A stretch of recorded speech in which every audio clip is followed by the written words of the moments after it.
हज का रुकन आजम वकूफ अरफा अदा। हुज्जाज कराम ने खुतबा हज सुना और जोहर और असर की नमाज अदा की। रूपरवर मनाजिर, हर शख्स अल्लाह के सामने सरबजू। सूरज ढलने पर हुज्जाज कराम अरफात से मुजदलिफा रवाना होंगे। रात खुले आसमान तले गुजारेंगे। शैतान को मारने के लिए कंकरियां जमा करेंगे।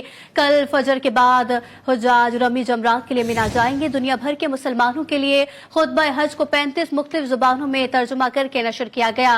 मस्जिदुल हराम के इमाम डॉक्टर शेख सालेह बिन अब्दुल्ला ने खुतबे में कहा कि मुसलमानों, तकवा इख्तियार करो, अल्लाह की इबादत करो, गरीबों और रिश्तेदारों के साथ भलाई करो। शैतान तुम्हारा दुश्मन है, शैतान के रास्ते से दूर रहो, मजलूम से मोहब्बत करो, अल्लाह तुम्हें अपना करीबी दोस्त बना देगा। हज का रुकन आजम वकूफ अरफा अदा। हुज्जाज कराम ने खुतबा हज सुना, जोहर और असर की नमाजें अदा की। रूह परवर मनाजिर, हर शख्स अल्लाह के सामने सर बसजूद।